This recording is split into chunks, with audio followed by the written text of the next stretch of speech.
Hello everyone, I'm up here on my mountain. Oh my goodness, good thing I'm going for a haircut today. I got a little scratch. I must have had a nail hanging off and scratched myself in the night.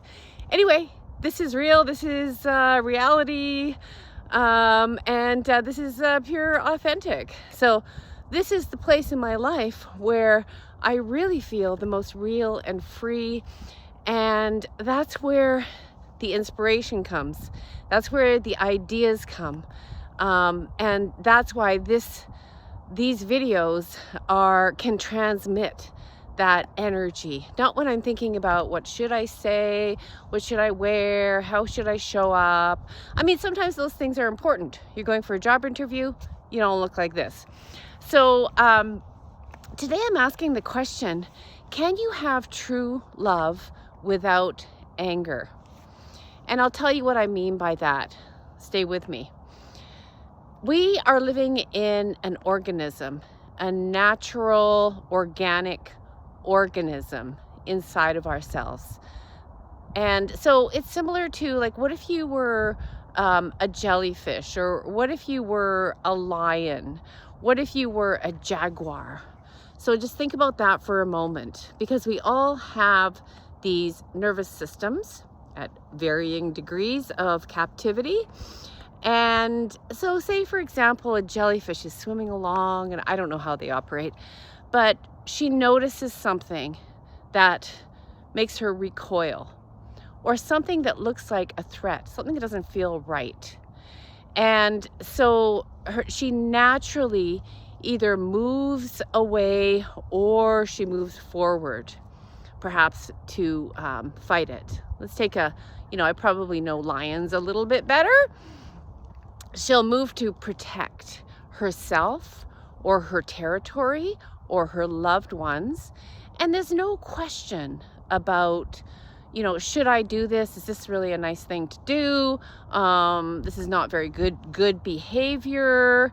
And so as a result, she either gets away, protects herself and her loved ones, her health, her vitality, her vibrancy, her body, or she doesn't. And then she might move into a freeze, and then eventually, hopefully if she survives, come out of that back to a regulated state. So listen to me. This is what's happened. We have faced threats in our environment, and we know intuitively, without thinking about it, whether we can escape this box or not. And what we haven't been told is that we can actually escape the box. Obviously, if you're not living in a safe environment, you have to protect your kids, you got to do what you got to do.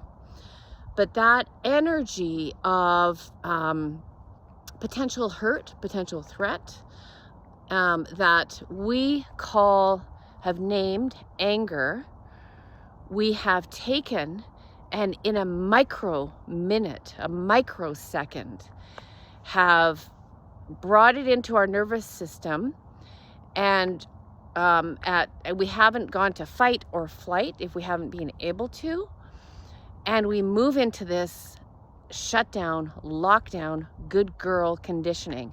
So we can be seething, we can be furious, and I use those words as a nervous system activation label, and put on a smile, grin and bear it. We look around the room outside of us and say, what's the best appropriate response here? Maybe it's to appease the threat, which is what we have labeled people pleasing. Maybe it's to go into our heads and think about what we should do and what's the next best move.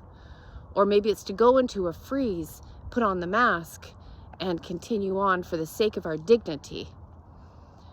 We've probably done that millions of times. And so, can we have true love without anger is my initial question. And anger doesn't have to mean seething, resentment, or explosion. But anger can be, and I got to think about a different name, because even when I say anger, it's a loaded word for a lot of women. But it's a continuum, and it really is the anger that lets us step into our truth and the energy that steps into our truth and our authenticity, that allows us to say, hey, I didn't like that, or hey, I'm not too sure about that. You don't have to get it right. It just gives voice to our dignity. And it allows us to step into healthy aggression, that I'm standing up for my kid at school, not in an explosive blaming way, but one that says, I feel this, and what can we do about it? Or I have the right to speak. I have the right to take up space. So it leads us to a healthy entitlement. And again, it breaks us out of perfectionism, of good girl programming that is so, so deep, but it's wearing thin. It's wearing thin right now. And when you look out at the world, my goodness, you know, it's almost like the world is giving us this opportunity to say, I'm not okay with this. Doesn't mean you have to pick sides. Doesn't mean you have to, but you pick your own side. And you're probably against killing people. You're probably against, you know, children dying. You know, that's a good thing to be against. Yeah. And you're probably against, you know, you having to keep quiet. You know, this is the energy that allows us to step up. But it also, when you start working with anger, you can move into, so can we have real love? In an intimate relationship, if you are not stepping up and saying what is, you know, truly sitting in your heart about, I don't like this, but I really like this, then I would say probably no, because it's not honest. It's not authentic. And love is authentic. Love will hold everything. It will even hold your anger.